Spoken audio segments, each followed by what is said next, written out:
porque pues como hay gente que no asiste a la clase. Bueno, perdón, porque les tenga que repetir este pedazo. ¿Lo entienden, cierto?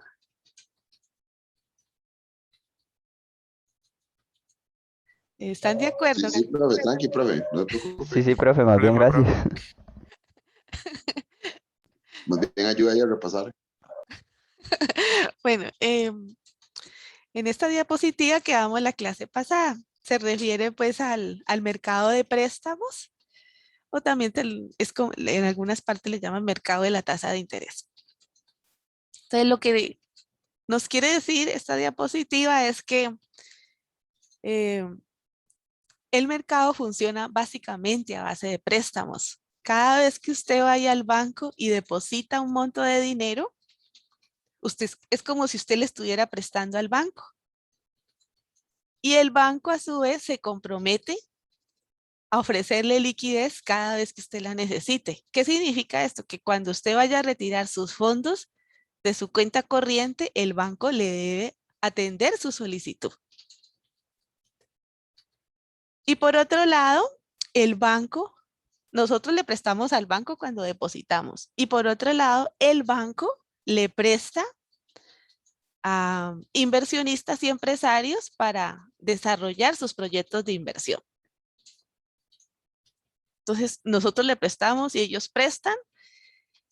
Cuando nosotros depositamos nuestro dinero en la cuenta corriente, el banco nos paga una tasa de interés pasiva, que es un poco más baja que la que le cobra a uno cuando uno va a solicitar un préstamo. Si un inversionista o un empresario va a solicitar un préstamo, le cobra una tasa de interés activa, que es más alta que la tasa de interés pasiva. El margen de diferencia entre esa tasa pasiva y esa tasa activa se llama margen de intermediación y le sirve a los bancos para cubrir sus costos administrativos y atender algún riesgo por algún crédito que un acreedor no pueda pagar. Entonces, si la tasa de interés es muy elevada, usted como empresario necesita que el proyecto de inversión que usted va a desarrollar tenga una tasa de ganancia muy alta, de modo que le permita cubrir esa tasa de interés alta que le está cobrando el banco. Sin embargo, si la tasa de interés que le ofrece el mercado es baja, usted no necesita que su proyecto sea tan rentable. Veamos bueno, la síntesis se presenta aquí al final de la diapositiva. En este gráfico, ustedes pueden observar que en el eje vertical aparece la variable tasa de interés y en el eje horizontal aparece la variable referida a cantidad de fondos prestables. La curva tiene una pendiente negativa, o sea que está inclinada hacia el lado izquierdo. Cuando la tasa de interés es alta, es decir, al 12%, un empresario o un inversionista que quiera desarrollar un proyecto necesita que la tasa interna de retorno del proyecto o la tasa de ganancia del proyecto sea superior al 12%. Si es aquí al 10% o al 11.5%, ya no le sirve solicitar ese préstamo porque le sale más caro, entra pérdida, le sale más caro pedirle prestado al banco que desarrollar el proyecto. Sin embargo, mire que a este nivel solamente 150 millones de fondos son solicitados. ¿Por qué la gente pide tan poco dinero prestado? Porque los proyectos con alta rentabilidad son muy escasos. Sin embargo, cuando la tasa de interés en el mercado está al 4%, la cantidad de fondos solicitados en préstamo es de 450 billones. Porque aquí el proyecto de inversión que usted va a desarrollar no necesita que sea con una rentabilidad tan elevada.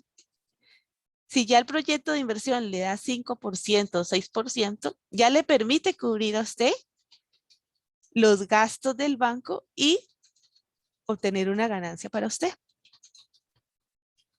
Entonces, esta es la razón por la cual esta pendiente es negativa.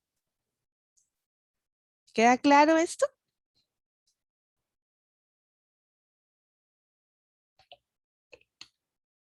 Sí, profe. Muy bien. Bueno, aquí, Profe, sí, claro. tengo una pregunta, pero ahora que menciona eso de la tasa de interés, Ajá. no sé, seguro es una pregunta tonta, pero, por ejemplo, cuando alguien está vendiendo, qué sé yo, un carro y dice que lo puede pagar a cuotas con una tasa de interés fija o sin intereses, ¿eso qué significa, por ejemplo? Eh, vuélveme, la repite la pregunta. Es que, Por a ver, ejemplo, ajá, si yo quiero comprar algo y ajá. dice que yo pues lo puedo pagar de contado o lo puedo pagar a cuotas. Ya entendí, ahora sí. Pues depende de la disposición de liquidez que usted tenga. A veces, por ejemplo, una persona, digamos que una persona gana 250,000 mensual y pues no tiene todos los ahorros para pagar los 5 millones, supongamos que es un carro de segunda mano.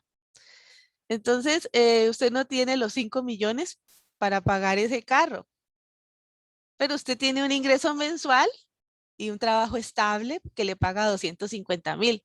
Entonces, como usted no tiene la liquidez necesaria para pagar los 5 millones, o sea, no tiene un ahorro de 5 millones en la cuenta corriente, para usted es más conveniente que le dejen una cuota fija para pagar ese carro con 50,000 mensuales o con 100,000 mensuales, porque usted va recibiendo cada mes de su empresa 250,000 y 100,000 los puede dejar para pagar el carro. O sea, lo que más se ajusta a sus condiciones es que le fíen el carro, porque no tiene los ahorros. De otro modo, no podría tener el carro, si fuera el caso de esa persona. Sí te respondí la pregunta. Bueno, entonces esa tasa de interés lo que quiere decir es que, por ejemplo, si yo duro un año pagando algo, Ajá, pero digamos, la primera cuota que yo pagué a X tasa de interés, ajá. ese interés se va a mantener hasta que yo termine de pagarlo. Es Sí, así. es que depende de lo que usted negocie. A veces le dicen que la tasa de interés es fija y a veces le dicen que la tasa de interés es variable.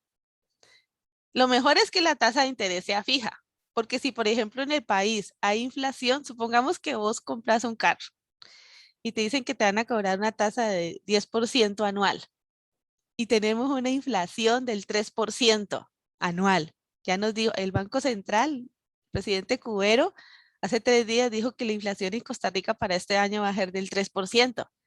En términos reales, lo que vos vas a pagar de interés por ese préstamo va a ser solo 7%. 10% la tasa nominal, 3% la inflación de Costa Rica. En términos reales vas a pagar nomás 7%. Entonces te conviene eh, solicitar, pagarlo así a una cuota fija. Es más conveniente para vos, porque en realidad vas a pagar 7% de tasa de interés. Aunque nominalmente aparezca que vas a pagar 10, pero te conviene. Pero eso sí hay inflación en el país, pero si en el país no hay inflación, si hay lo contrario, entonces más bien tu deuda se encarece.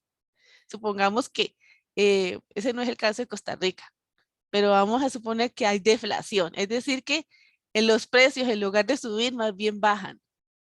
Y la deflación es del 3%. Entonces es como si fueras a pagar una tasa de interés del 13% y eso no te conviene. Ok, está bien. Yo no sé si te, te aclaré más o te enredé más. No, Sí, sí, sí. sí, sí, sí, entendí. Bueno.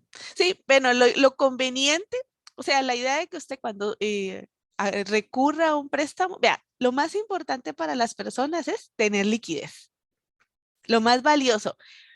Es mejor tener $1 hoy que tenerlo. Es mejor tener 100 millones hoy que tenerlo dentro de 10 años, porque en 10 años estamos muertos o no sabemos, a lo mejor ya no estamos. Entonces, siempre lo que buscamos las personas es tener liquidez hoy, por si tenemos una contingencia, por si tenemos que atender, aprovechar alguna oportunidad que nos ofrece el mercado. Vos estás interesado en un carro.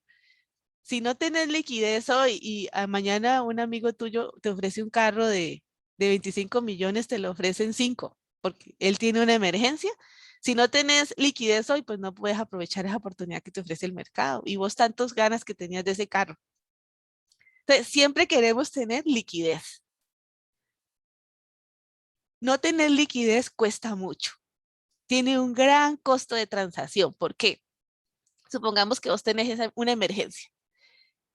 ¿Y qué tenés que hacer cuando tenés una emergencia? Pues pedir prestado o vender algo de la casa. Las joyas de la abuela las vendemos o vamos y empeñamos la cosa más valiosa que tengamos en la casa, la empeñamos y conseguimos liquidez.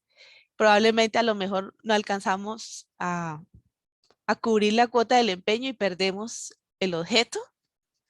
O nos cobran una tasa de interés en el mercado de la usura, nos cobran una tasa de interés eh, muy elevada. Ustedes saben pues que hay usura. Entonces hay gente que se aprovecha de que usted está necesitado y le cobra una tasa de interés muy alta. Le dice, ah, sí, yo te lo presto, pero te cobro 20%. Y pero usted está tan urgido en ese momento que usted acepta las condiciones. Entonces, los costos de transacción de no tener liquidez son muy elevados. Bien, sigamos. Sí, sí, sí, me hice entender un poco más. Muy bien. Bueno, entonces, bueno, ya sabemos por qué la curva tiene pendiente negativa.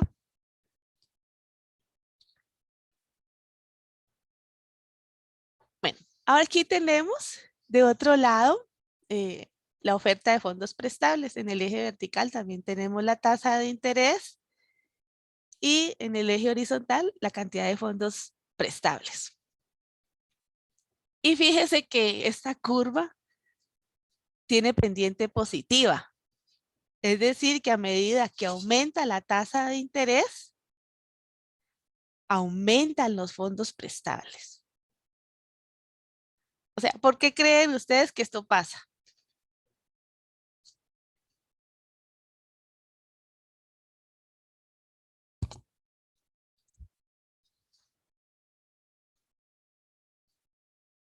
¿Por qué creen ustedes que eso sucede?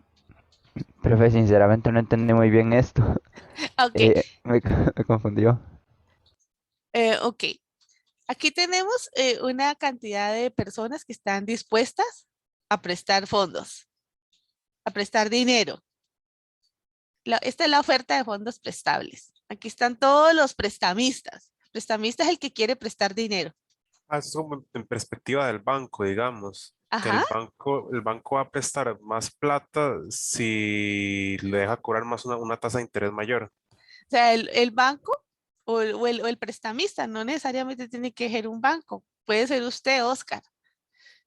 Usted a medida que pueda cobrar una mayor tasa de interés, podría estar interesado en ofrecer una mayor cantidad de dinero. ¿Sí? O sea, usted está más dispuesto a sacrificar ese consumo presente en la medida que a usted le paguen una mayor tasa de interés. Supongamos, Oscar, que vos tenés $1.000.000. Y con ese $1.000.000 vos quisieras ir a París con tu familia, otra parte destinarla para comprar una casa, otra para comprar un carro y darte otros lujos. Sin embargo, en el mercado puedes prestar ese dinero a una tasa del 12%. Entonces, vos estarías más dispuesto a sacrificar ese consumo de viaje a París, casa y carro, si la tasa de interés que puedes cobrarle a la gente es del 4 o del 12.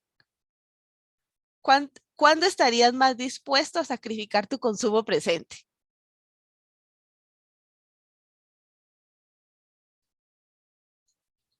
Cuando la gente te paga por tu dinero prestado, ¿4% o cuando la gente te paga 12%?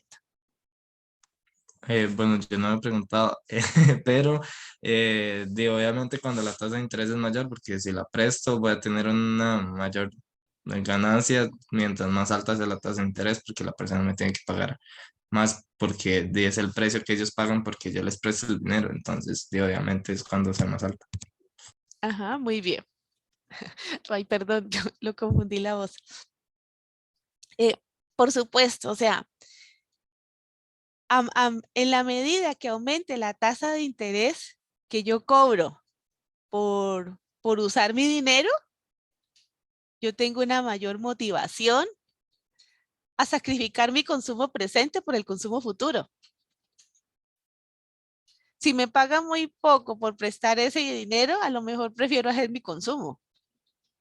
Digo, no, más vale mi bienestar y la satisfacción de mis necesidades que prestar ese dinero. Entonces prefiero, en la medida que yo pueda cobrar más intereses, pues estoy más dispuesto a ofrecer una mayor cantidad. Profe, una pregunta.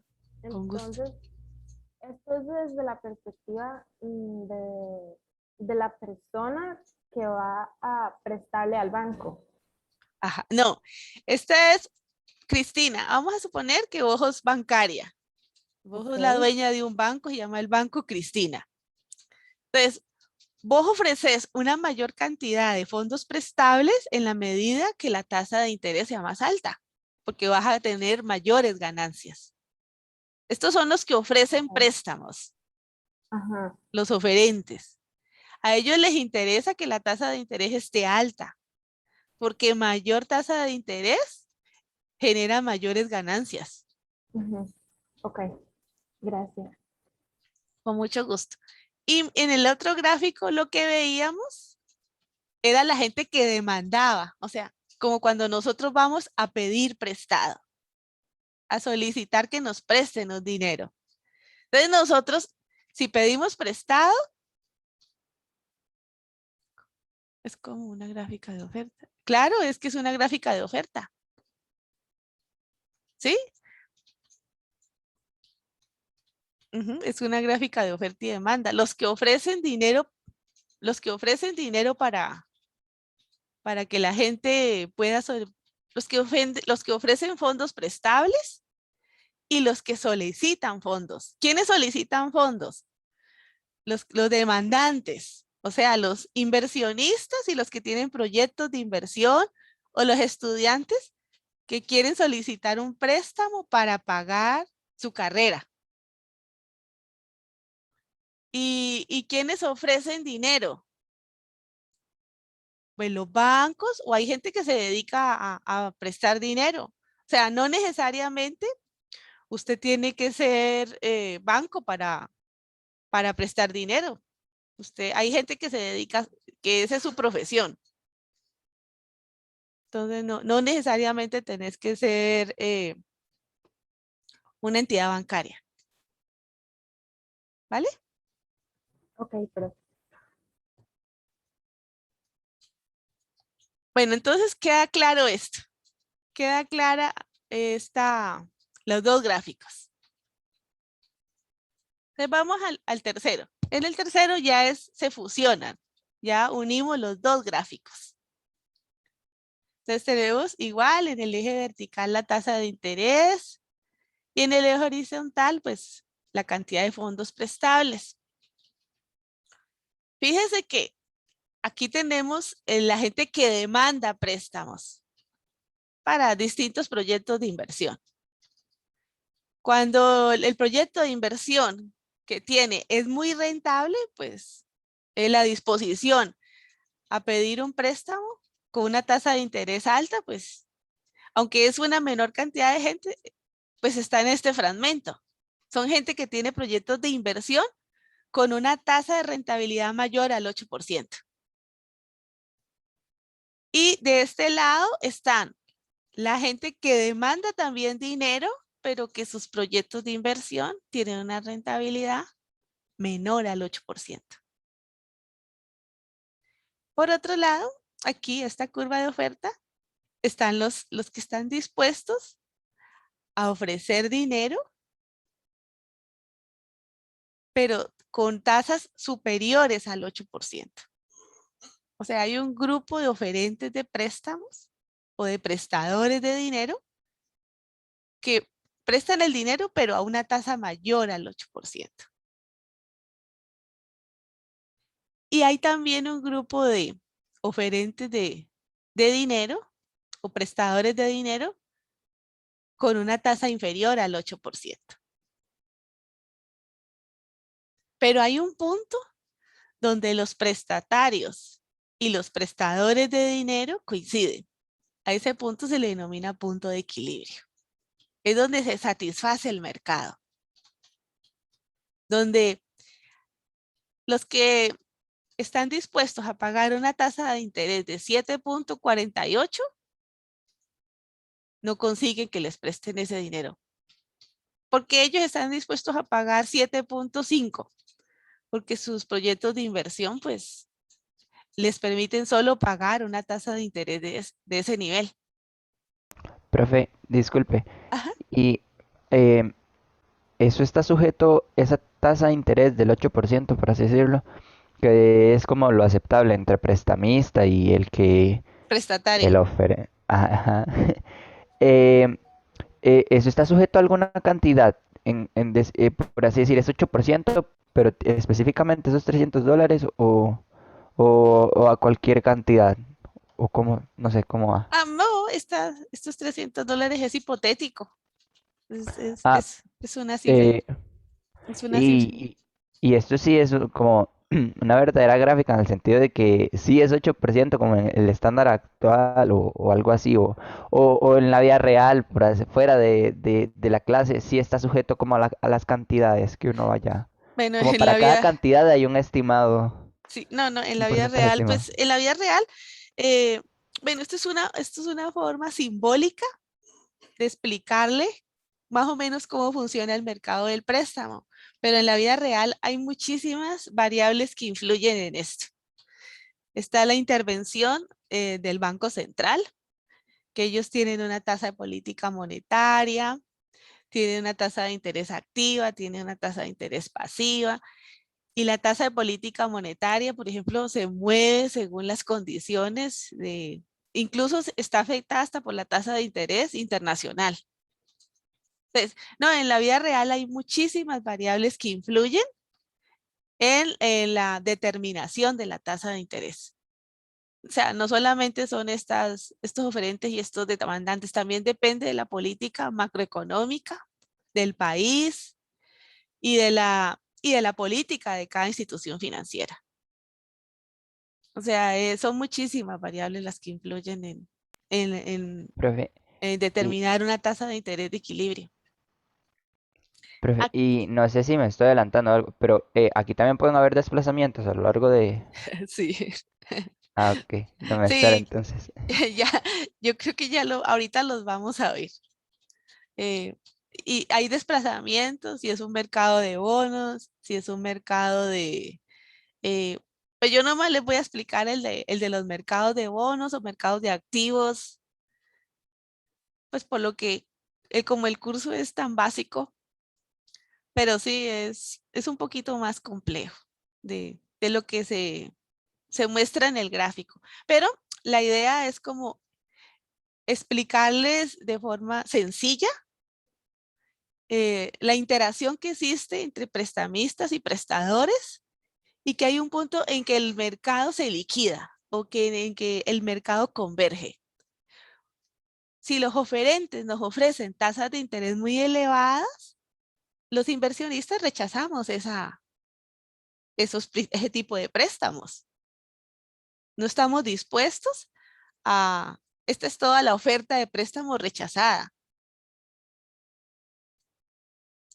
Y esta es también los demandantes. Mire que a una tasa de interés del 4%, eh, vamos a ver si aquí hay un lápiz. Mira, aquí hay un lápiz. Voy a buscar aquí un lápiz. Eh, Rosado. Mire que a este 4%, la demanda es más o menos hasta acá. Mire que la demanda al 4% es más grande, pero la disposición de la oferta es prestar solo al 8%. Entonces, esta demanda en exceso obliga a que la tasa de interés suba hasta el 8%, hasta que en un momento que coincide la oferta con la demanda. Pero este es el exceso de demanda de préstamos lo que obliga a que la tasa de interés ascienda.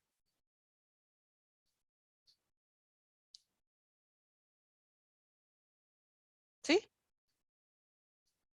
O sea, no es casual pues que se encontraron. Es el mismo mercado el que presiona a que suba la tasa de interés a este nivel.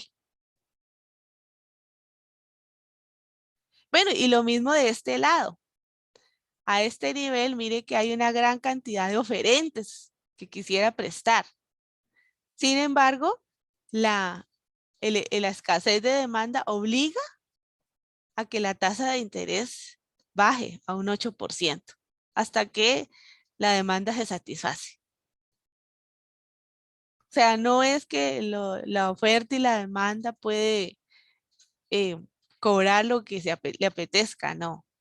El mercado la va regulando. El mercado se autorregula. O sea, esto se puede estudiar así como estudiábamos todo lo que tenía que ver con oferta y demanda, básicamente. Es igual, es igual. Ok, Exacto, ok. es la misma cosa. Muy bien.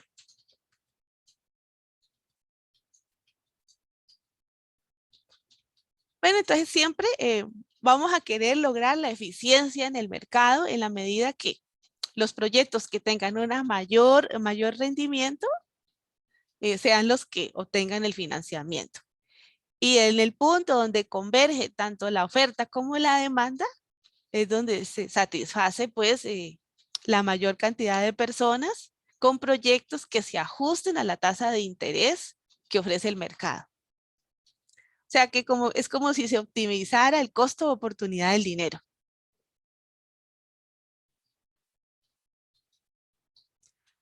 Ahora vamos a ver, hay a veces que en el mercado surgen algunas presiones. Por ejemplo, cuando el Ministerio de Hacienda tiene un déficit, recuerden que el déficit es la diferencia entre ingresos y gastos. Cuando el gobierno gasta más de los ingresos que percibe, se genera déficit, como lo que está viviendo actualmente Costa Rica. Entonces, vamos a suponer que en este, voy a disminuir esto que es que no puedo ver aquí. Vamos a observar aquí.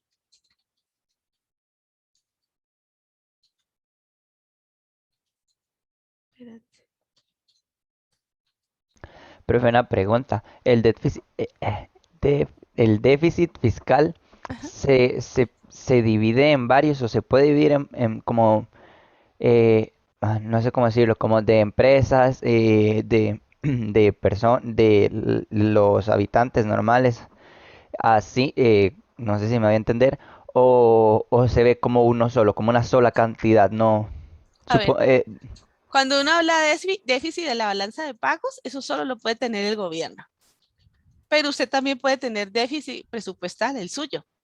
Por no, ejemplo, pero me refiero si el gobierno lo ve como una sola cantidad íntegra o si sí la divide, como por, no sé, ya sea motivos de estudio, de administración de finanzas por bueno, parte del gobierno. el gobierno establece el déficit cuando resta los ingresos menos los gastos. Si los gastos son mayores que los ingresos, ahí hay un déficit.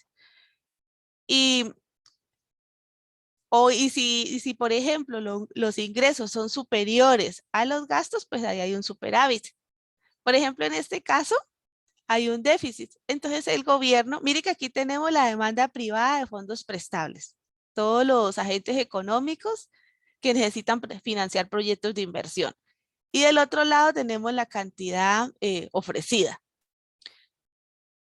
Y resulta que el gobierno necesita también financiar unos proyectos de inversión. Entonces va o financiar gasto, puede ser nómina. Y eso hace que aumente la demanda de fondos prestables. Entonces, esta curva celeste representa la demanda privada de fondos prestables. Y al existir o crearse la demanda del gobierno de fondos prestables, esta sería la sumatoria de la demanda de fondos privados y demanda de fondos públicos. Entonces, tenemos un desplazamiento del punto de equilibrio E1 al punto de equilibrio E2. Aquí está aumentando la demanda de fondos prestables. Entonces, uno pensaría, por ejemplo, que ahora la cantidad de equilibrio que se solicita prestada sería como, aquí sería la Q2 sería, por ejemplo, aquí. O sea, uno diría, entonces ahorita usted está pidiendo la del gobierno. Primero está la del sector privado y luego la del gobierno. Pero resulta que esto genera un efecto que se llama efecto de desplazamiento o efecto crowding out. ¿Sí, Oscar? Pero entonces nada más si salen los sujetos privados pues como no van a pedir ese dinero, no van a requerirlo, entonces la curva de oferta se desplaza, bueno, perdón, la curva de oferta o la demanda se desplaza hacia la derecha. Mire, esta que tiene pendiente negativa es la curva de demanda. La curva de demanda es la que tiene pendiente negativa. Y la curva de oferta es la que tiene pendiente positiva. Ok, entonces la de demanda se desplaza hacia la izquierda porque hay menos Esta es personas. derecha. Aquí este es un desplazamiento. Esta es la derecha y esta es la izquierda.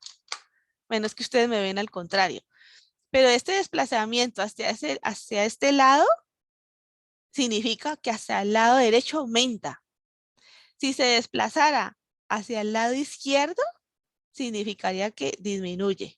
Siempre cualquier desplazamiento de la curva de demanda hacia el lado derecho significa incremento.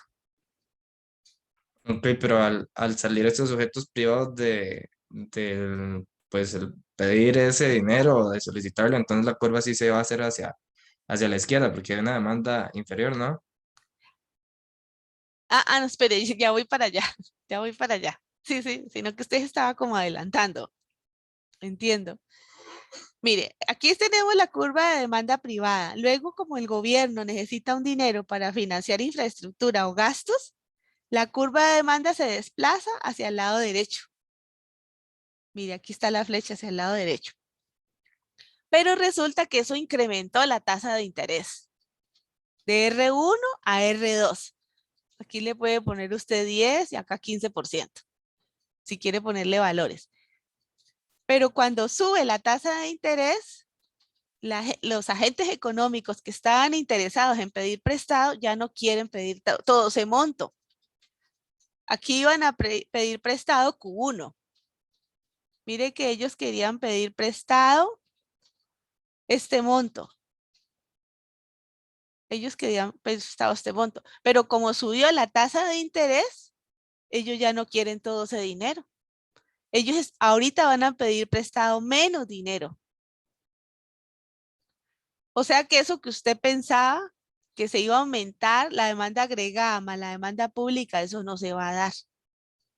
Porque los inversionistas ya no quieren ese dinero a una tasa de interés tan alta. Ellos estaban dispuestos a solicitar prestado si la tasa de interés era R1. Pero como la tasa de interés pasó a R2, ya el sector privado ya no quiere pedir ese monto. Ahora dice que ellos van a pedir prestado solo Q2. Así funcionan. O sea, cuando usted le cobra mucha tasa de interés a una persona, a algunos aceptan ese monto, pero otros no. Entonces, esta llave que ustedes observan aquí representa la cantidad demandada del gobierno para financiar gastos de infraestructura. Y Q1, pues el Q2 en este caso, sería la cantidad de fondos que solicitan prestados el sector privado. Entonces, se dice que hay un efecto crowding out o un efecto desplazamiento. O aquí lo traducen como estrujar, como si se estrujara la demanda. Porque ella sí tiene el desplazamiento, pero Q1 ya no, esta cantidad de fondos prestados por el sector privado ya no se va a dar. Ellos solo van a pedir prestado Q2.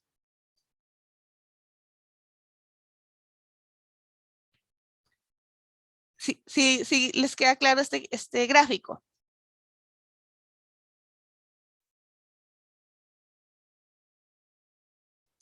Si el gobierno no hubiera pedido prestado dentro del país, la tasa de interés no se hubiera afectado. O sea, si el gobierno, en lugar de ir a pedir prestado al mercado interno, hubiera pedido prestado al Banco Interamericano de Desarrollo o al Banco Mundial o a la Unión Europea, este efecto no se hubiera, desplazamiento, este efecto crowding out no se hubiera dado. O sea, el inversionista privado hubiera seguido prestando Q1.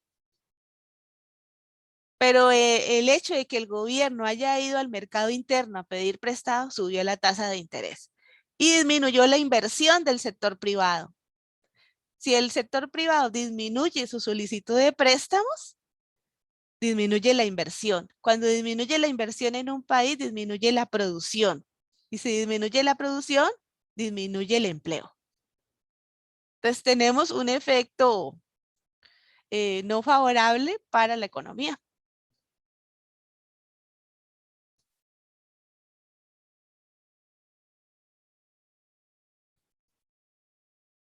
¿Sí quedó claro, Oscar?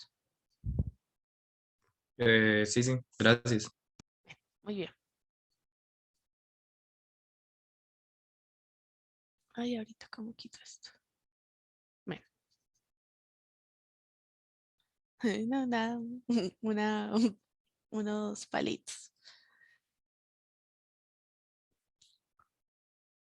Bueno, ¿para qué solicita, por ejemplo, el sector público préstamos? Bueno, para financiar diferentes cosas, infraestructura de transporte como carreteras, puentes, o para crear escuelas o crear centros de salud, financiar la vacuna o financiar, a veces se requiere, por ejemplo, aparatos especializados para tomar exámenes para los enfermos. Eh, Se requiere desarrollar investigación científica en el país, invertir en seguridad pública, porque es importante que el gobierno se endeude para seguridad pública.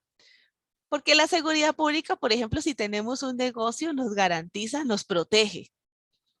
Nos protege de que podamos contar con los policías para defendernos en caso de que suframos un robo o estemos inseguros, para que nos sintamos protegidos. La investigación científica pues sirve para el desarrollo de nuevas medicinas, nuevos medicamentos, conocer cómo está funcionando el mercado. No solamente pues se refiere al estudio de cosas relacionadas con salud, también está conocer cómo funciona el mercado, conocer un diagnóstico bien de cuáles son las condiciones de pobreza, cuáles son las condiciones de la educación de un país, es necesario, porque si tenemos un buen diagnóstico, podemos hacer unas buenas recomendaciones. Entonces, todas estas tipos de este gasto público, este endeudamiento que a veces hace el gobierno, a veces es necesario para que la inversión privada o el desarrollo de los proyectos privados funcionen. Un exportador o un importador de productos o una fábrica necesita buenas carreteras para transportar sus productos, para traerlos, por ejemplo, de la periferia al centro de San José. Necesitamos que las empresas cuenten con una buena cobertura de electricidad. que las personas tengan acueducto, alcantarillado, buena disposición de agua para, por ejemplo, lavado de manos. O sea, si las personas no cuentan con agua potable, pues aumenta el número de enfermedades. Y necesitamos que, para que los empresarios tengan buenos trabajadores con alta productividad, necesitamos personas que no estén enfermas. Necesitamos gente saludable. O, por ejemplo, Intel, bueno, llegó a nuestro país porque en el país tenemos pues aeropuertos, tenemos un buen capital humano. Si a Intel no le ofrecemos personas educadas o que estén en una capacitación óptima para que pueda trabajar en su empresa, pues la empresa no se puede quedar acá. Entonces, la inversión pública, aunque sea a veces con endeudamiento, es necesaria para que funcione correctamente la inversión privada y mejore la productividad y mejore la calidad de vida de la población.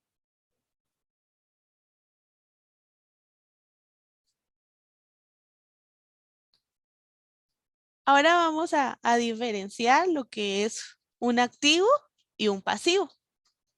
Pues es un activo, pues es algo que es nuestro y nosotros podemos utilizarlo cuando así lo decidamos. ¿Qué es un activo? Pues una casa, un carro, divisas que tengamos, o sea, ya sea en euros o en dólares. Los depósitos que tenemos en el banco son activos nuestros. ¿Y qué es un pasivo? Pues es las cosas que usted adeuda.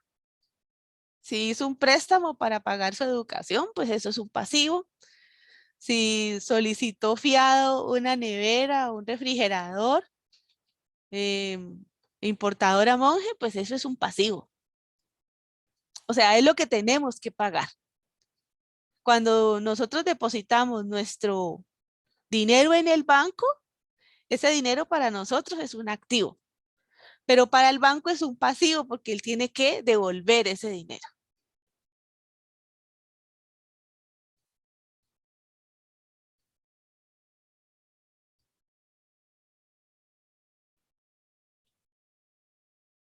Entonces, dependiendo de si usted está endeudado con el banco y usted pues tiene un gran cumplimiento de esa deuda, pues usted es un buen deudor.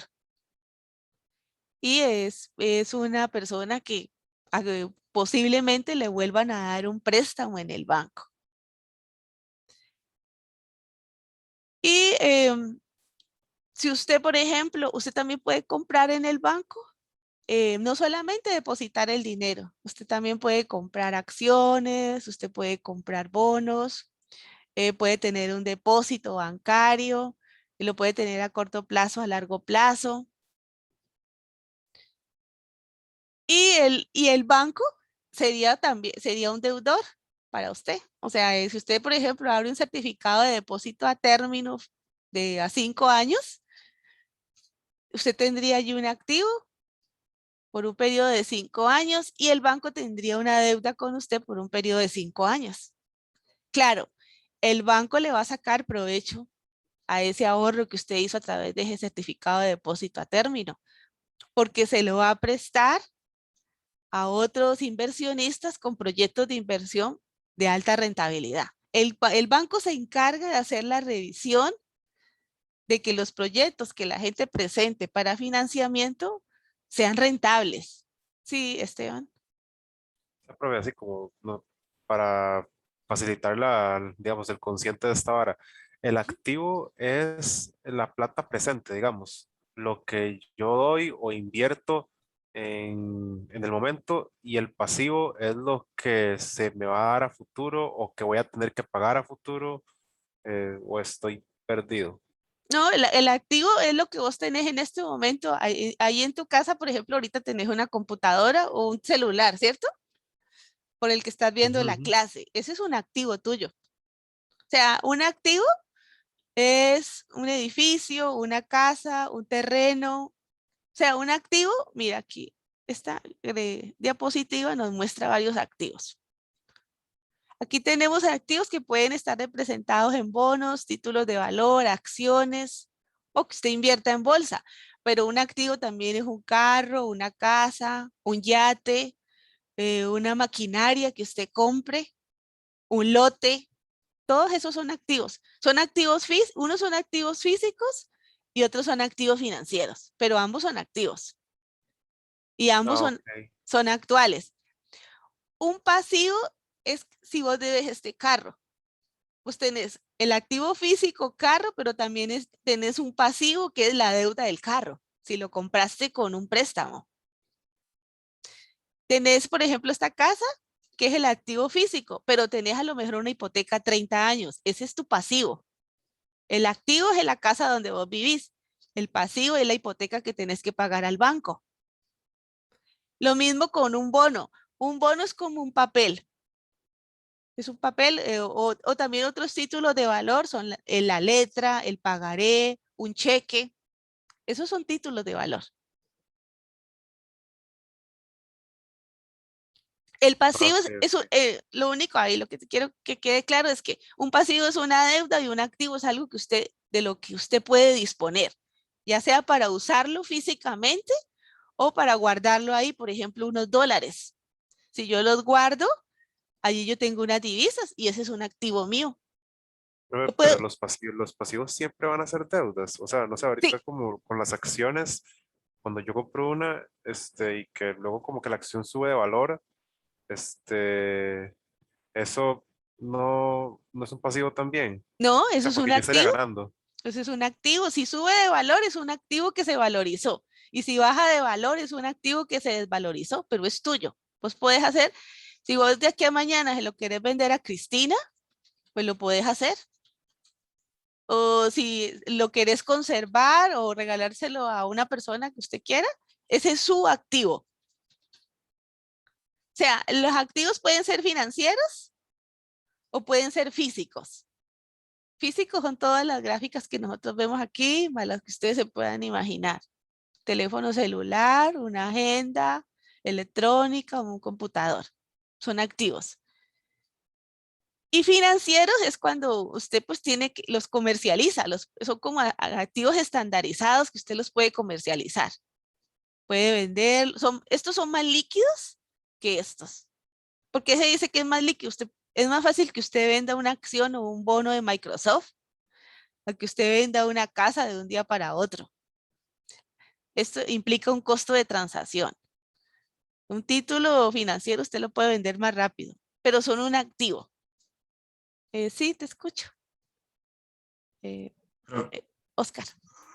Profe, una pregunta, bueno, es que yo creo que es como parte de lo que ya habíamos visto hace unos minutos, pero se me vino a la mente después de que dijo esto de activos financieros. Si una persona sacara un préstamo, por ejemplo, y no hiciera nada con ese dinero y la inflación fuera, bueno, por ejemplo, si esa persona lo depositara en una cuenta de, por ejemplo, una tarjeta de débito y la inflación es mayor, entonces la deuda se hace menor y el dinero que él tiene depositado se haría mayor, ¿verdad? Entonces haría que tuviera un mayor activo financiero, por ejemplo. Bueno, el dinero siempre tiene un costo oportunidad. Si usted no lo invierte, eh, siempre tiene un costo de oportunidad. O sea, usted, ese préstamo que usted dice que usted pidió un préstamo, pero que no lo usó y lo depositó en su cuenta corriente. Bueno, usted está pagando una tasa de interés por ese préstamo y la va a tener que seguir pagando. Si hay inflación en términos reales, usted paga una tasa de interés más baja, pero sigue siendo una deuda. Y lo ideal es que usted el dinero, si lo pidió prestado, lo invierta en un proyecto. Ya puede ser su educación, que usted va a ver el rendimiento más a largo plazo. Pero siempre cualquier deuda, pues eso tiene un costo oportunidad. Recuerde, el costo del dinero es la tasa de interés. Y sea el dinero suyo o sea prestado. Usted no puede pensar que porque usted tenía ahí ahorrado 100.000, digamos que usted ahorró 10 millones de colones. Y dice, yo voy a montar un negocio con estos 10 millones. Y dice, ay, no, yo no estoy pagando nada de tasa de interés. En realidad no me cuesta nada el dinero. Sí te cuesta. Porque usted esos 10 millones podrían estar ganando una tasa de interés en el banco y usted los está usando para crear un negocio. Puede ser una venta de casados, o venta de ropa, o venta de helados. Ese dinero tiene un costo oportunidad. Siempre tiene costo el dinero. O sea, el costo oportunidad estaría representado por la ganancia que le genera el proyecto, más el dinero, la rentabilidad que podría estar ganando ese dinero en un banco. Siempre tiene costo el dinero, Oscar. Ok, ok. Y otra cosa que le iba a preguntar es que entonces la mayoría de activos financieros siempre representan un pasivo para otro sujeto. Digamos, yo tengo un activo y Así, sí, luego sí. tengo un pasivo por la adquisición de ese activo. Sí, otro agente económico que te vendió sí tiene un pasivo como si compraste acciones y sos accionista, por ejemplo, de eh, Zoom. Zoom tiene una deuda con vos. Cuando saque las utilidades anuales, te tiene que dar tu parte de utilidades. Si le compraste un bono a Microsoft, eh, Microsoft te tiene que dar el rendimiento de ese bono anual. Tiene una deuda con vos hasta que te devuelva el valor del bono. Ok, ok, perfecto. Gracias. Con mucho gusto. Bueno, entonces el sistema financiero, eh, un sistema financiero debería ofrecernos bajos costos de transacción. Es decir, que sea fácil de negociar lo que nos está ofreciendo, que no nos toque que dar muchas vueltas ni caminar demasiado para llevar a cabo un contrato de financiamiento. Nos debe ofrecer bajo riesgo financiero. Es decir, que no tengamos temor a que vamos a perder nuestro dinero, o que no vamos a recuperar, o no vamos a tener ganancias futuras, o que vamos a tener una pérdida por la inversión que hacemos. Y también nos debe ofrecer liquidez permanente. Nos debe garantizar que nuestra riqueza o el título que tengamos nos dé liquidez en el momento que la necesitemos. Entonces, un sistema financiero decimos que es eficiente si nos ofrece al menos estas tres cosas. ¿Cuándo podemos observar, por ejemplo, que tenemos costos de transacción elevados? ¿Cómo podemos reducir esos costos de transacción elevados? Si yo soy un inversionista y supongamos que no existieran entidades financieras. Profe, Sí, te escucho. disculpe, Ajá. ¿puede volver la filmina anterior? Es que no pude ver qué era lo del riesgo financiero y lo de la preferencia por la liquidez. Ok, el riesgo financiero pues es básicamente que la institución financiera te ofrezca certidumbre de que las cosas van a salir bien. O sea, que ese dinero en el cual vos invertiste en un título de valor, lo que te promete como rendimiento te lo cumpla. O sea, no sea que inviertas en un título de valor donde la empresa quiebre. Entonces ahí ya no recuperaste tu inversión.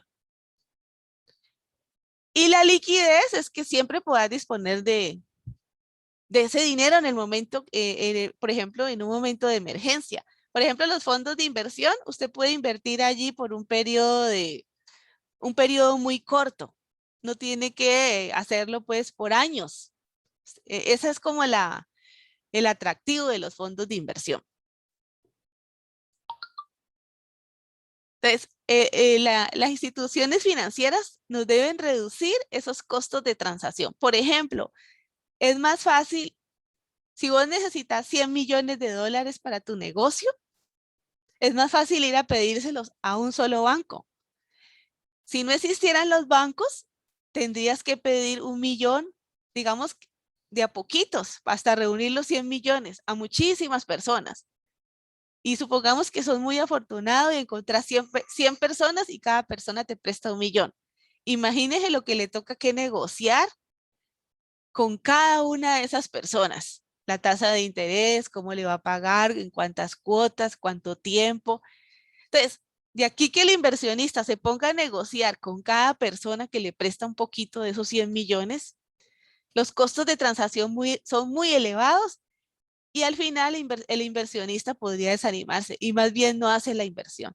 Le puede salir más caro pues ponerse a negociar con cada persona que solicitar el dinero prestado en un solo banco.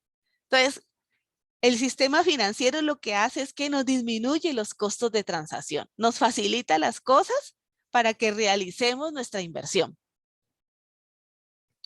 Otro elemento es que minimiza y diversifica el riesgo. O sea, él hace que no pongas como todos los huevos en una misma canasta. O sea, él te ofrece distintos tipos de alternativas para que vos minimices el riesgo. Las personas por naturaleza tenemos aversión al riesgo. Y entre menos recursos tenga la persona, más valora la pérdida. Si hay un rico y hay un pobre. Bueno, un pobre no, porque un pobre no tendría $1.000.000. Pero supongamos que tenemos un multimillonario y un millonario. Una persona que tiene una pérdida de $100.000 y es multimillonaria y otra que es también millonaria y pierde $100.000, el que tiene menos dinero valora más la pérdida. El que es multimillonario, la pérdida no la cuantifica como una gran pérdida, sino que la considera como parte del proceso de la inversión. Como que a veces se gana y a veces se pierde. O sea, la valoración del riesgo es asimétrica. No es lo mismo la forma como la valora una persona con menos recursos que una persona con muchísimos recursos. Bueno, y el tercer elemento en esto es la diversificación del riesgo. Es decir, usted debe invertir su dinero no solamente en bonos y acciones, sino que también debería tener otro tipo de inversiones. Por ejemplo, en comercialización de algún producto o en una empresa, en un título de valor. O sea, pero por ejemplo, no, si usted tiene $100.000.000, la recomendación no es que invierta los $100.000.000 en la compra de un solo bono en una sola empresa, porque si esa empresa quiebra, pues sus $100.000.000 estarían en riesgo. Pero si usted diversifica, por ejemplo, comprando una casa de campo, un hotel o un restaurante, compra acciones de otra empresa, entonces usted al diversificar su inversión en distintos proyectos, usted también se está protegiendo de alguna pérdida futura. Entonces, el sistema financiero también nos permite diversificar el riesgo.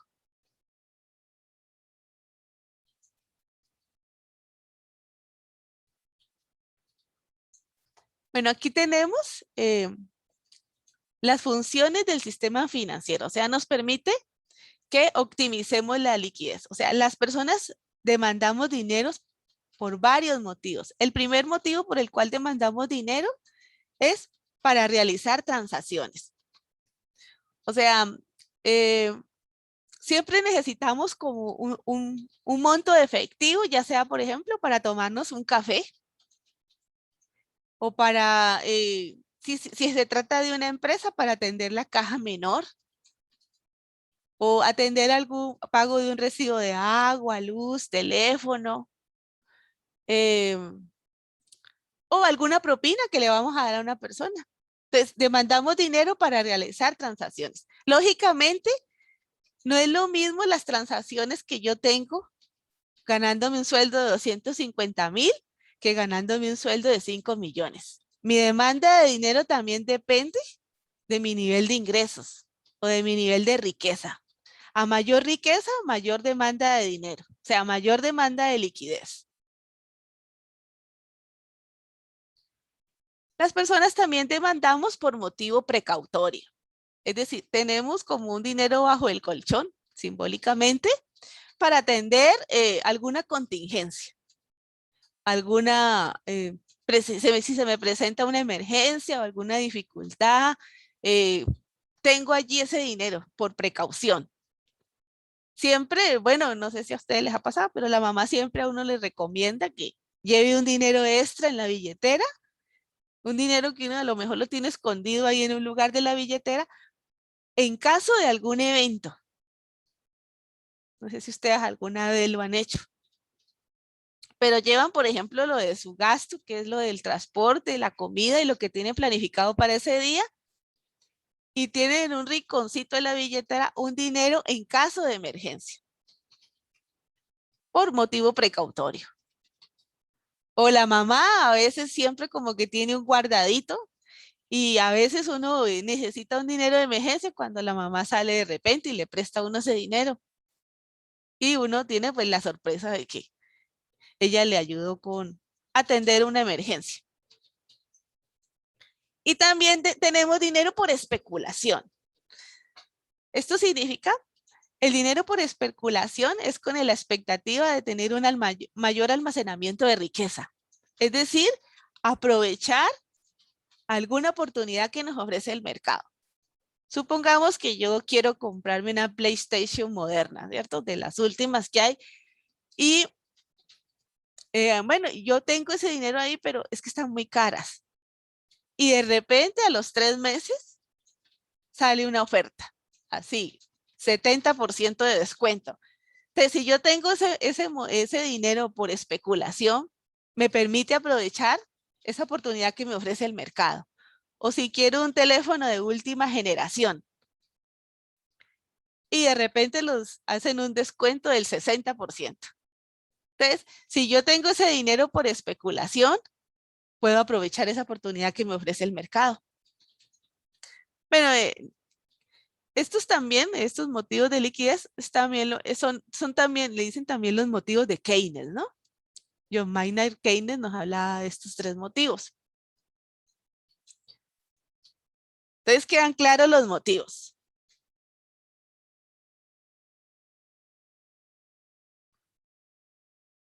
Bueno, aquí vamos a ver las funciones del sistema financiero.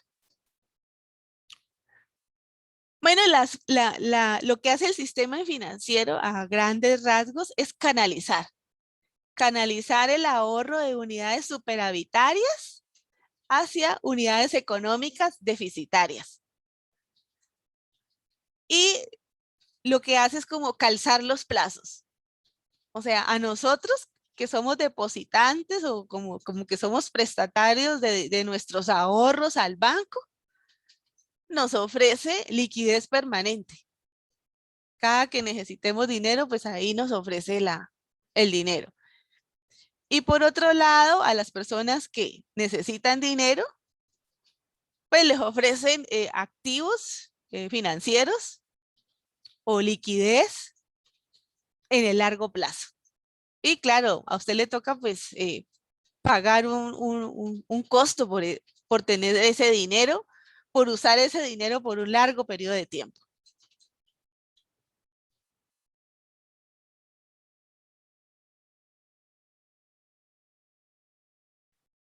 Por eso, pues, el sistema financiero elabora diferentes tipos de activos y cada uno a usted le ofrece diferente liquidez.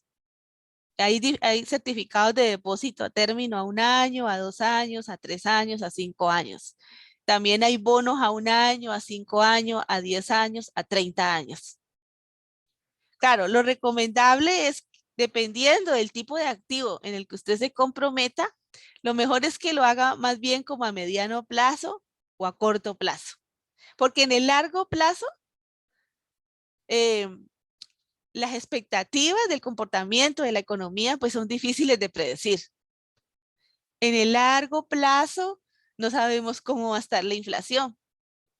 Sabemos que hoy la inflación en el corto plazo va a estar al 3%, porque todo el personal del Banco Central se encargó de hacer un estudio, de cuantificarla, de hacer un análisis. Incluso podríamos predecir que el próximo año también la inflación no va a ser muy alta. Pero dentro de 20 años, si nos compramos un bono a 20 años, es muy difícil predecir cómo va a ser la inflación, cómo va a ser el comportamiento de la tasa de interés.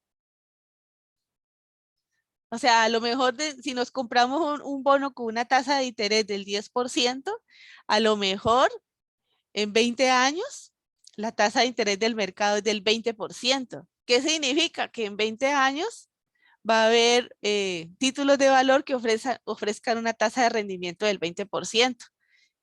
Y si mi bono me ofrece una tasa de interés del 10%, pues se va a desvalorizar, ¿no?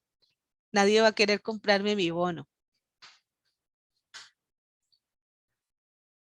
Y aquí lo que observamos es, ay, perdón, es tres herramientas en las cuales que utiliza el sistema financiero. Son como los bonos, las acciones y los préstamos. Bueno, los bonos es como la forma como las grandes empresas consiguen dinero prestado, sin necesidad de ir al banco, sino vendiendo un bono.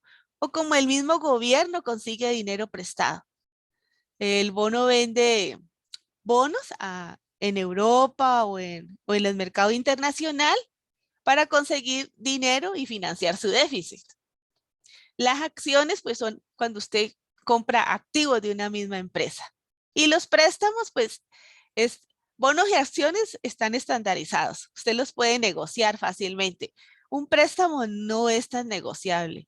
Es muy difícil que la gente le compre a usted un préstamo porque varía la cantidad del monto del préstamo, el riesgo, el periodo de devolución.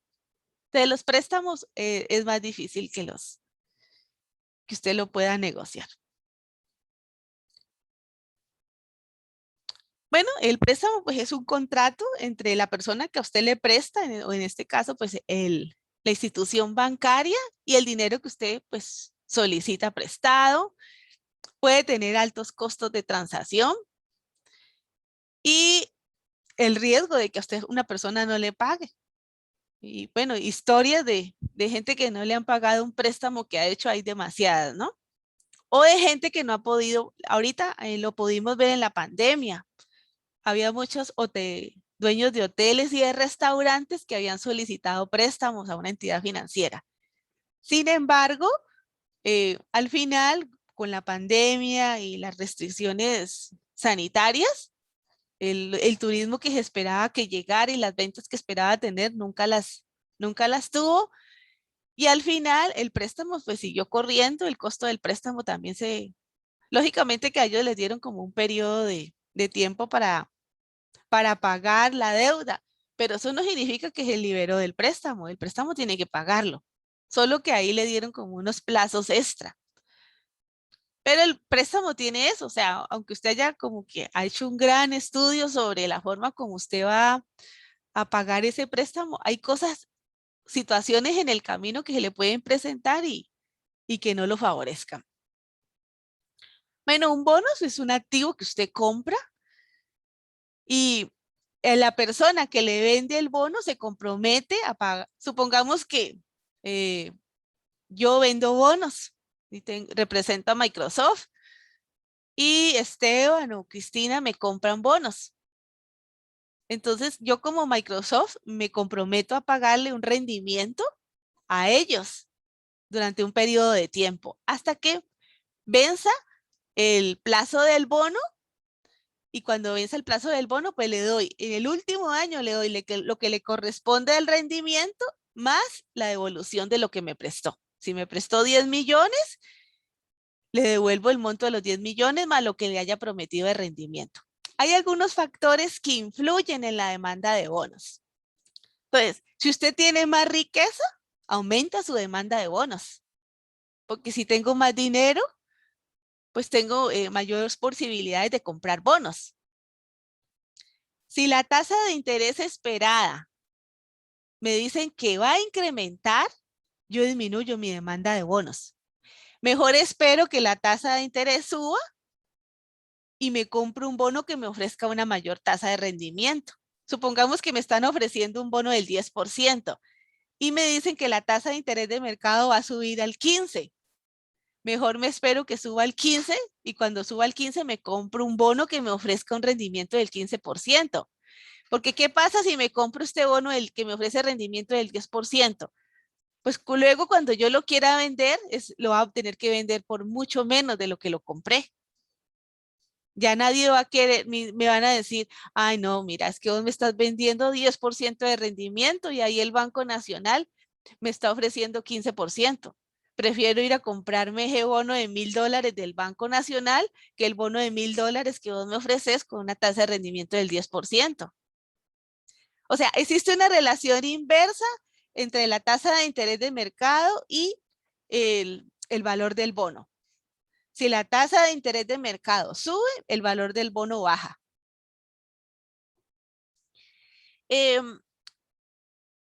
Si el riesgo de los bonos en relación con otros activos aumenta, disminuye mi demanda de bonos. O sea, ¿quién va a querer comprar un bono si sabe que esa empresa posiblemente va a quebrar? A lo mejor nunca recupero mi dinero. Si el riesgo de ese bono que me están vendiendo aumenta, mejor no lo compro. Prefiero tener el efectivo que comprar un bono. O invierto en otra cosa, compro acciones o compro oro o simplemente conservo el efectivo. Si el riesgo del bono aumenta, disminuye mi demanda del bono. Si aumenta la liquidez del bono en relación con otros activos, aumenta mi demanda de bonos. O sea, ¿qué significa que el bono tenga liquidez? Que yo lo puedo vender fácilmente en el mercado. O sea, que ese bono yo puedo comercializarlo o intercambiarlo con otra persona rápidamente y hay personas interesadas en comprarlo. O sea, es más sencillo vender el bono. Lo hago rápidamente.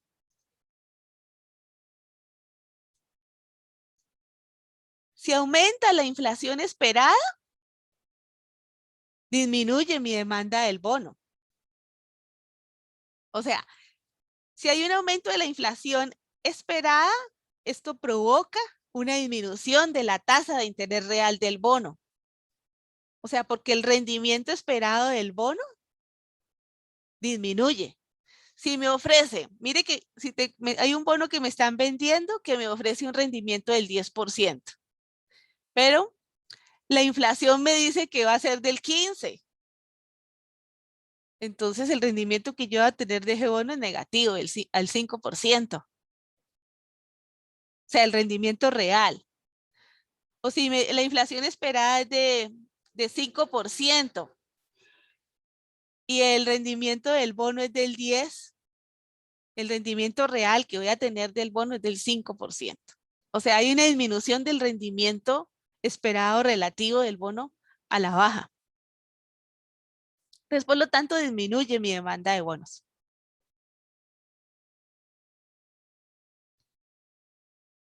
¿Vamos bien?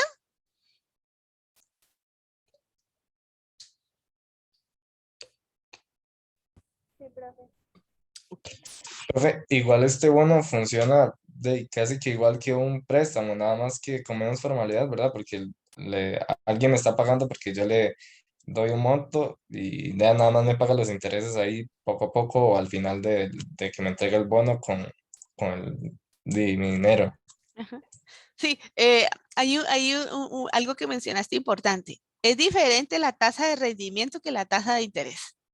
La tasa de rendimiento del bono depende del precio del bono y el rendimiento que te hayan prometido pagar. Y la tasa de interés de mercado es la que te da el mercado. O sea, el rendimiento del bono es lo que está intrínseco en el bono de la persona que te lo vendió. Esa no cambia. Si usted compró un bono por 10 años, esa tasa de rendimiento será igual por 10 años. Ok, Pero entonces digamos que si yo se lo compro a su empresa me puede decir como la tasa de, ¿cómo es que se llama? Perdón. tasa de De rendimiento, rendimiento. La ajá, tasa de rendimiento puede ser de un 8%. En cambio, en el mercado sí hay como limitaciones a la tasa de interés. Del bono lo definen en las partes, digamos. o sea, mi tasa de rendimiento, digamos que yo vendo bonos de Microsoft. Yo te vendo el bono con una tasa de rendimiento del 10%. Y vos me prestaste ese dinero a mí por 15 años. Entonces, por 15 años yo te voy a dar un rendimiento del 10%, independiente de la inflación, de la tasa de interés de mercado, porque ese es el compromiso que yo adquirí con vos. Yo te pago ese dinero. Aunque haya deflación o haya lo que haya en el mercado, ese es mi compromiso con vos.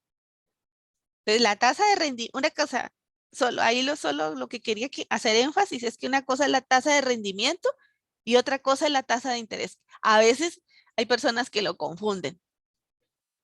La tasa de rendimiento es por todo el periodo de duración del bono. 10, 5, 30 años. ¿Sí? ¿Quedó claro, Oscar? Sí, profe, gracias. Ok.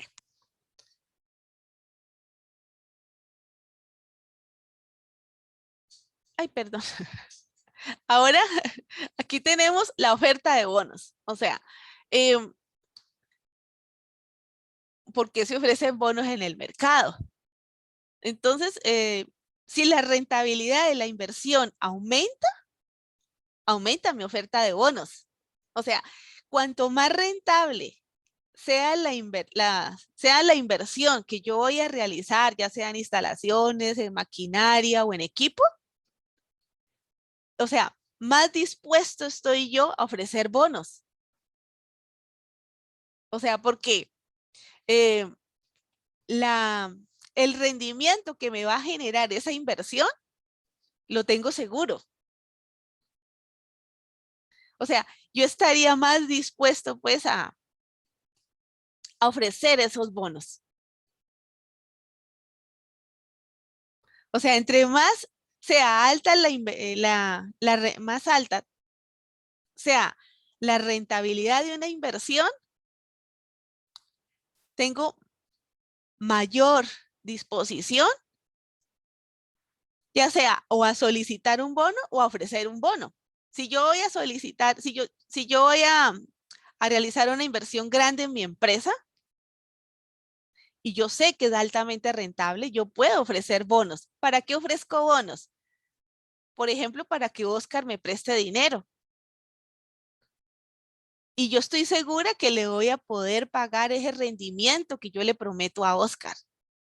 Porque la inversión que yo voy a hacer en mi empresa es altamente rentable. Digamos que la rentabilidad que me ofrece mi proyecto es del 25% y yo le voy a prometer a Oscar que le pago 10% de rendimiento. Entonces, como casi que tengo garantizada esa rentabilidad, entonces yo me animo más a ofrecer bonos. Pero si la inversión, yo no estoy muy segura de que ese proyecto, esa ampliación que yo voy a hacer ahí en el negocio me salga bien. Entonces, mi disposición a ofrecer bonos es muy baja, porque no estoy segura de la rentabilidad. ¿Alguien tiene el micrófono encendido? Steven, ok. Es que a veces uno accidentalmente presiona teclas.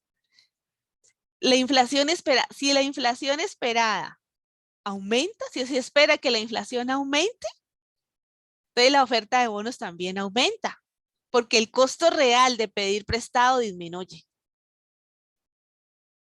Entonces, la cantidad de bonos que se ofertan aumenta a cualquier precio del bono. Es más barato ahora pedir prestado. Entonces, si se espera que, mire que es contrario a lo de la demanda, ¿no? Y si hay aumento del déficit gubernamental, aumenta mi oferta de bonos para poder financiar ese déficit, que es lo que ha estado haciendo el gobierno de Costa Rica desde el 2019. Constantemente está ofreciendo bonos en el mercado internacional y a nivel interno. A nivel interno para captar ahorro privado y a nivel externo para captar ahorro externo. Entre más alto sea el déficit gubernamental, mayor oferta de bonos. Y al contrario, entre menor sea el déficit, menor es la oferta de bonos porque no necesito dinero para financiar ningún déficit.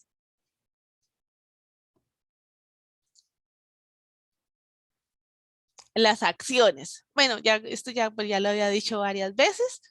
Es básicamente que usted forma parte de la propiedad de una empresa Y cuando usted compra acciones, pues la empresa se compromete a pagarle a usted unos dividendos conforme las ganancias que vaya teniendo la empresa. Y si esa empresa se valoriza, a veces las acciones de un día para otro en la bolsa de valores se mueven de una manera muy fuerte. Por ejemplo, ayer salió la noticia que los principales indicadores bursátiles todos fueron a la alza. Y bueno, eso significa que las empresas se valorizaron. O lo que le pasó a Facebook, ¿no? Que más bien se desvalorizó. Que tuvo una tendencia a la baja ahí por esa incertidumbre que existe con el nuevo nombre, con los problemas que tuvo con la filtración de información y algunos cuestionamientos. Entonces, eso más bien le ha bajado el precio de las acciones. Entonces, probablemente las utilidades le van a disminuir este año un poco a Facebook, pues por la problemática que está enfrentando.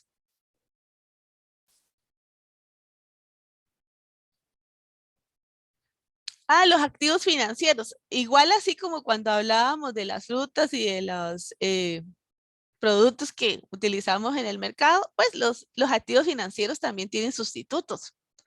Hay bonos que son más atractivos que otros o acciones. A veces las personas sustituyen un bono por una acción o acciones por bonos o por préstamos o se cambian a otro título de valor que le ofrezca distintos rendimientos. Acá también nosotros tenemos factores determinantes de la demanda de activos. Entonces, si aumenta, es muy parecido a la demanda de bonos. Si aumenta mi riqueza, aumenta mi demanda de activos. Recuerden que pues un activo es una propiedad que almacena valor. Puede ser bonos, acciones, una obra de arte o algún tipo de inversión que ustedes quieran hacer. Si aumenta mi riqueza, aumenta mi demanda de activos. Si aumenta el rendimiento esperado en relación con otros activos, es decir, que ese activo que yo voy a comprar, yo espero que tenga un alto rendimiento, entonces aumenta mi demanda de ese activo. O sea, si yo espero que para el siguiente periodo poseer ese activo me va a generar un alto rendimiento, entonces aumenta mi demanda de ese activo. Al contrario, si el riesgo relativo de ese activo en relación con otros activos se incrementa, yo disminuyo mi demanda de bonos. O sea, el grado de incertidumbre asociado con el rendimiento sobre un activo con respecto a otros activos alternativos disminuye mi demanda de ese activo que me está informando que va a tener un riesgo. O sea, si la bolsa de valores se vuelve muy volátil, el dinero es menos riesgoso en relación pues con estos activos. Por lo tanto, yo prefiero demandar mi dinero, o sea, como conservar mi dinero, que demandar un activo. Siempre que a ustedes les hablen de volatilidad es que usted no sabe qué va a pasar. O sea, que puede subir, bajar, que como puede ganar mucho, puede perder mucho.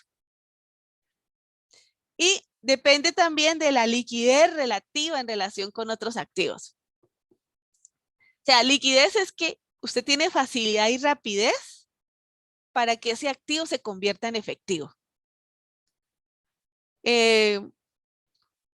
Un ejemplo de un activo con alta liquidez, por ejemplo, una casa que tenga doble hipoteca.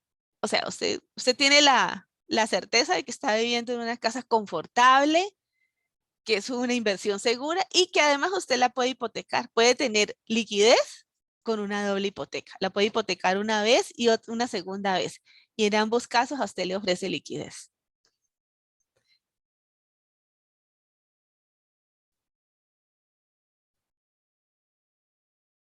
Bueno, aquí hay una lista de intermediarios financieros que transforman esos activos financieros que recibe de distintas unidades superavitarias. Está, por ejemplo, el Banco Central de Costa Rica, el INSS, el Banco Nacional, o sea, todos los bancos que ustedes conocen de las corporaciones, están los fondos de inversión, los fondos de pensiones, las compañías aseguradoras. O sea, es innumerable la gran cantidad de activos que ustedes, de instituciones intermediarias que canalizan esos ahorros. Bueno, los fondos de inversión básicamente constituyen como unas carteras que le prometen a usted distintos tipos de rendimiento. Y algunas tienen un mayor riesgo, otras menor riesgo. Pero al final, a usted como cliente, lo que le ofrecen es un portafolio diversificado. Porque es muy difícil para usted ponerse a investigar cuál es la trayectoria que tiene cada acción o cada empresa y hacer un estudio de mercado para todas las empresas a las cuales usted podría estar interesado en comprarle acciones o bien comprar un bono. En los fondos de inversión tienen los recursos para hacer esos estudios de mercadeo con gente especializada. Entonces, cuando usted va al fondo de inversión, usted adquiere su cartera diversificada.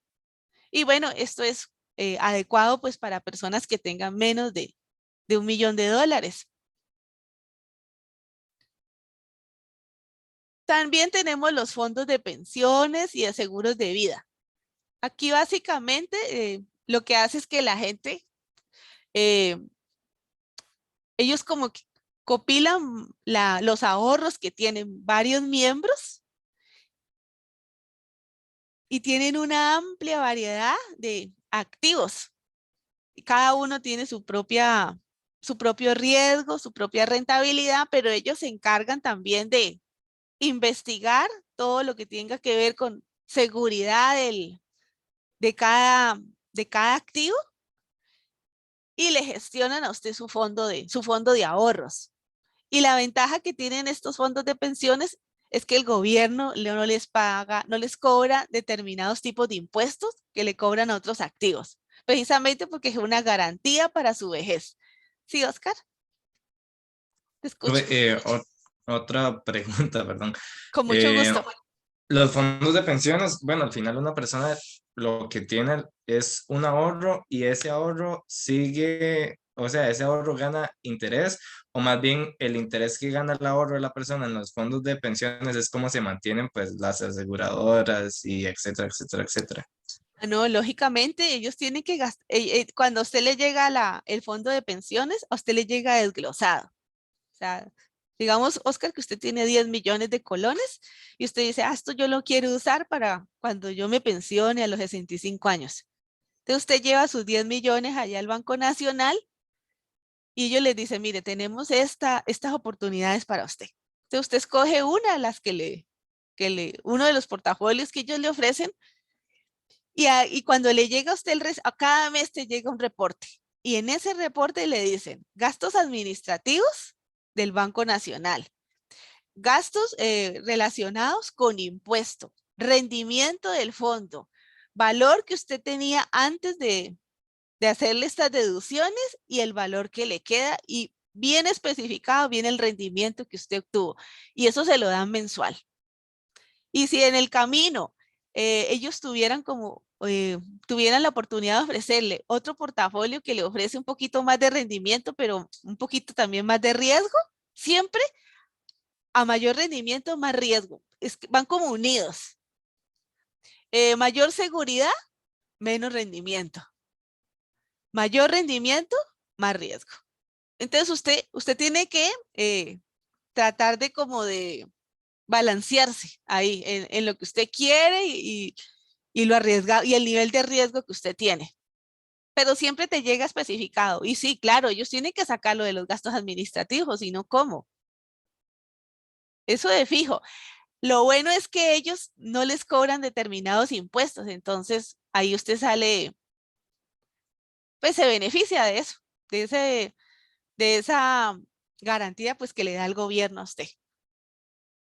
Por eso pues es bueno tener ahí un fondo de recursos en fondo de pensiones. Incluso si usted, Oscar, planea no gastarlo a los 65 años, usted puede retirarlo a los 40. Si usted a los 45 se enfermó y ahí usted tiene su fondo, pues usted lo tiene que usar en vida. Usted lo quería usar, pero cuando se jubilara, pero resulta que usted lo necesita ahora, el fondo se lo entrega. No hay, eso es una garantía. Cuando usted lleva su dinero ahí al fondo de pensiones, usted puede retirarlo antes. Si es un fondo privado, ¿no? Y aquí tenemos también las pólizas de vida. A veces el papá, cuando los niños están pequeños, compra una póliza de vida para proteger a su familia. O sea, que si él fallece, la familia sigue recibiendo un valor para que se sostenga la familia y pues no entre en una crisis, aparte de la crisis emocional, una crisis económica. Entonces, las pólizas de vida generan ahorro y además le garantizan que si la persona que es como la cabeza de familia que sostiene el hogar, si esa persona fallece, que los familiares reciban un beneficio económico y que de alguna forma los asegure. Usted incluso puede asegurar la educación de su hijo, aunque tenga 1 año. Usted puede garantizarle hasta la universidad, hasta que tenga 25 años y haya terminado sus estudios. Y incluso en qué colegio y todo. O sea, hay gente que tiene un cubrimiento con las pólizas de seguro increíble. Y le aseguran, por ejemplo, una pensión. Bueno, yo le estoy contando básicamente la historia de una amiga. Ella quedó con una pensión de 2.000 euros. Y la niña, que en este momento tiene 3 años, tiene garantizada la educación en la mejor universidad de Alemania hasta que termine sus estudios. Claro, la niña tiene que estudiar para aprovechar eso. Si no estudia, pues no lo aprovecha. Pero tiene todo cubierto. Y el papá, pues lamentablemente falleció. Entonces usted puede hacer eso. Bueno, aquí también hay tragedias, ¿no? O sea, no todo es color de rosa. A veces si usted compra un seguro, pues, y hay gente que no lo quiere tanto a usted, pues sí, pues mata a la pareja, a la hijastra y a todos. Y bueno, de esas historias, pues, solo hay que entrar ahí al canal ese de Mentes Criminales o cosas de esas y usted allí todos los días le presentan un caso de estos. De donde hijos que matan al papá, a la mamá y los hermanos para cobrar el seguro, a este que pues que sí se dio aquí, que mató a la pareja y a la hijastra para cobrar el seguro, pero lamentablemente esto es muy frecuente, ¿no? Ahí lo ideal es que no le pase a uno. Entonces, también tiene esos beneficios que asegura a su familia, pero también lo pueden, pues, correr riesgo su vida si las personas que usted está asegurando, pues no lo quieren tanto a uno. Bueno, las entidades bancarias, pues sí. Bueno, casi que esto lo hemos repetido innumerables veces, que ahí es donde nosotros depositamos nuestros dineros y luego usted puede ir a pedir prestado o solicitar préstamos y son unidades de intermediación financiera. Siempre, bueno, la función de estas entidades sirve para que usted canalice sus ahorros y reciba depósitos a corto plazo y le prestan a usted pues en el largo plazo.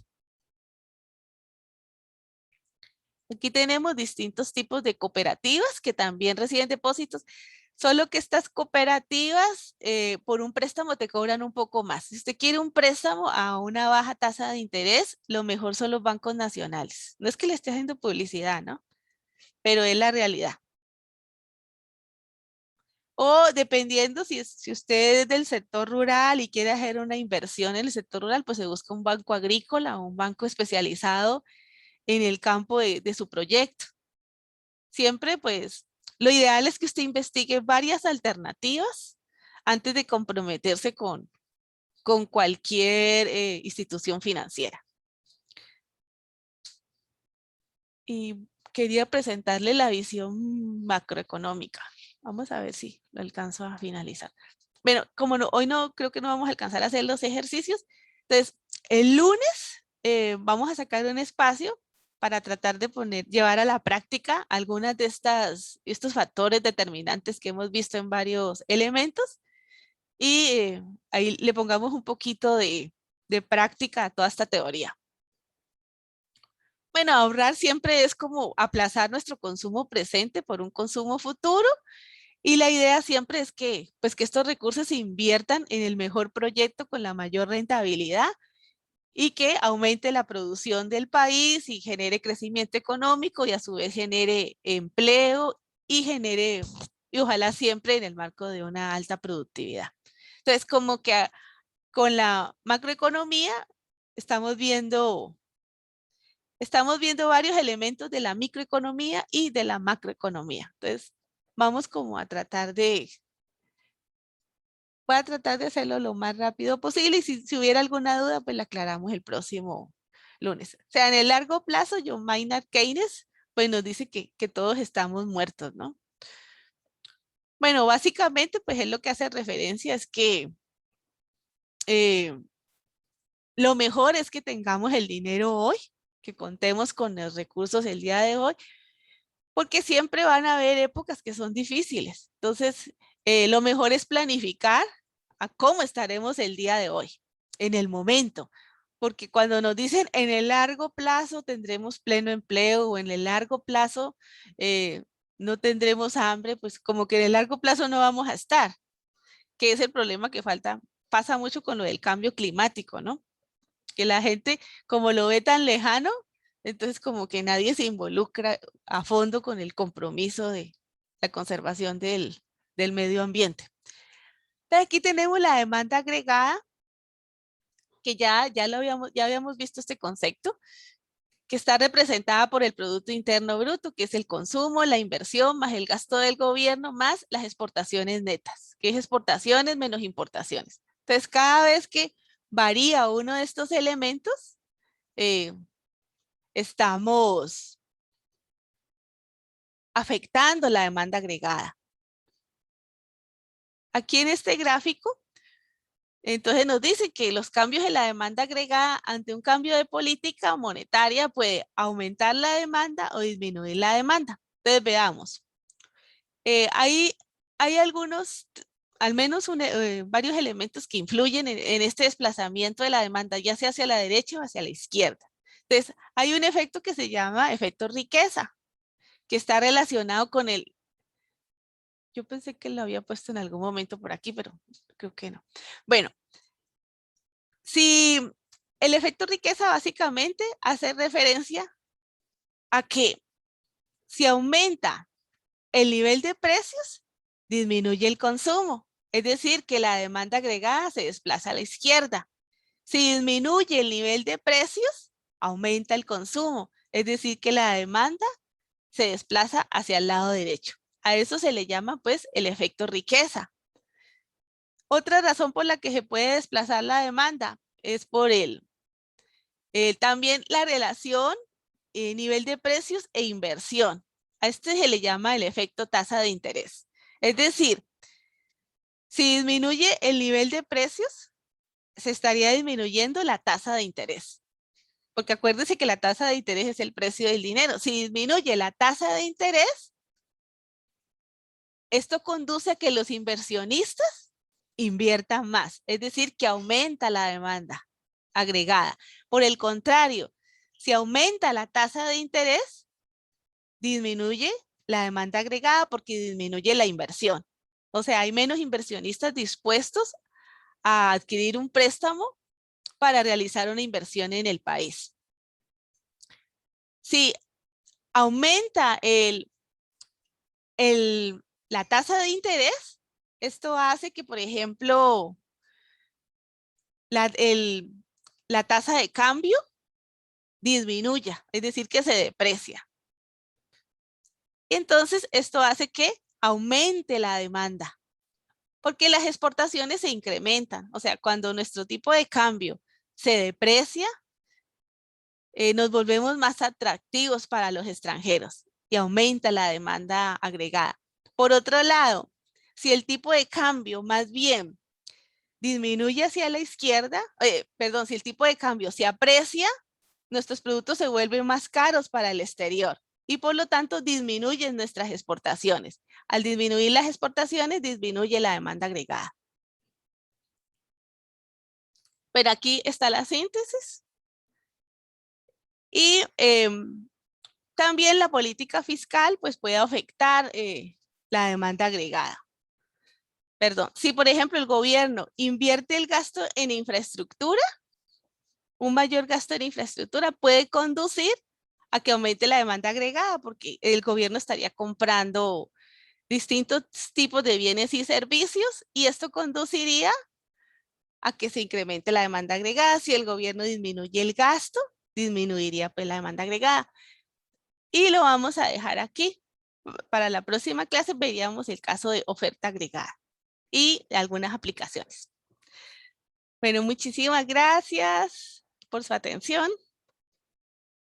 Profe, Sí, te escucho. este sábado hay quiz. Este sábado es el parcial.